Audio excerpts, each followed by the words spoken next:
Good morning, Fred Film Radio, Venice 79. I'm Laura Della Corte. We are here with the director Arian Vazirdaftari for the movie Without Her, Be Roya in the section Orizzonti Extra. How are you today? Hi, thank you. I'm quite fine, and I'm here and looking forward to this talk. Okay.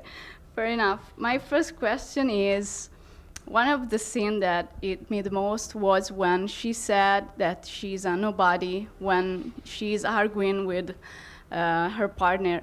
And I was wondering, you put that scene to make us understand how people feel when they go away from their reality and actually they go there only for love or for affection, but they don't have the chance, to have a proper work or to find like piece of life in another place.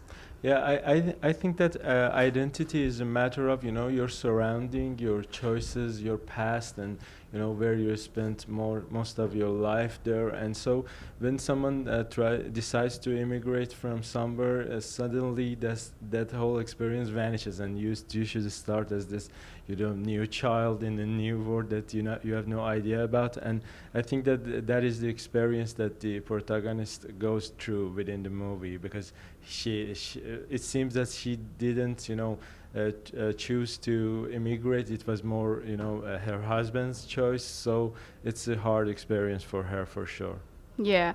And how did you got the idea? It was terrible watching, the stealing of her identity and everybody around her that seems to don't recognize her. So why did you choose that? Yeah, actually it was more of I just suddenly got scared of how other people's interpretations and other people's opinion defines you. If your colleagues, your friends, and your family doesn't recognize you, or just decide that you're not the person who you used to be, then you're just gone, and you have no other way to accept it. And it was this horrific idea that, for example, if I go out of the house one day and another guy comes in but pretends to be me, and if everybody else accepts it, then what is my my own position, and what can I do about it? It was this simple idea, and I tried to expand it step by step. Yeah, it was harsh to watch because you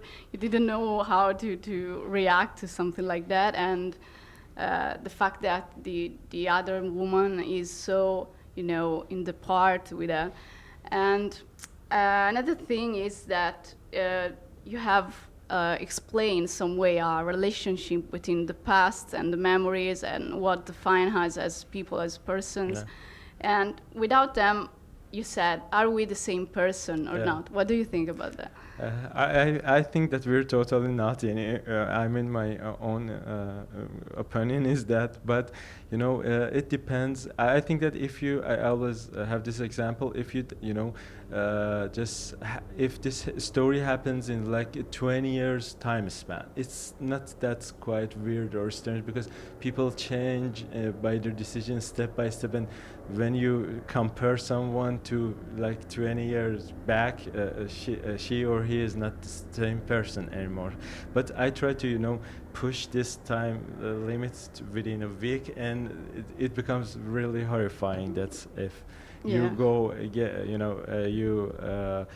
don't have the past or the memories anymore, so you're a total different people after that.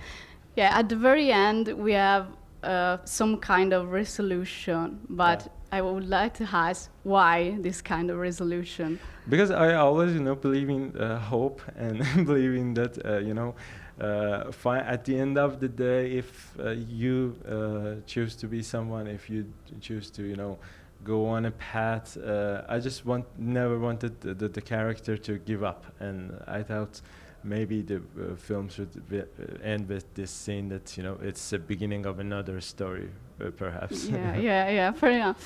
And what do you think about the thing that when actually you lose the way that others see you, at the end she's like happy that she could be maybe another woman, because he said a very terrifying thing when he said to her, it's you that you want to be somebody else, like like she's guilty of something because she don't want to learn Accept Danish. Yeah, he seems very upset about that, very not caring at all about her feelings. So yeah, I think that he has made his mind, and he just wants to go to Denmark. And at the beginning, you think that okay, it will be the cost of getting Roya to there or pushing her. But when it comes to choosing, he finally decides to okay, so you won't accept what I want, so I will replace you. As simple as that. Yeah.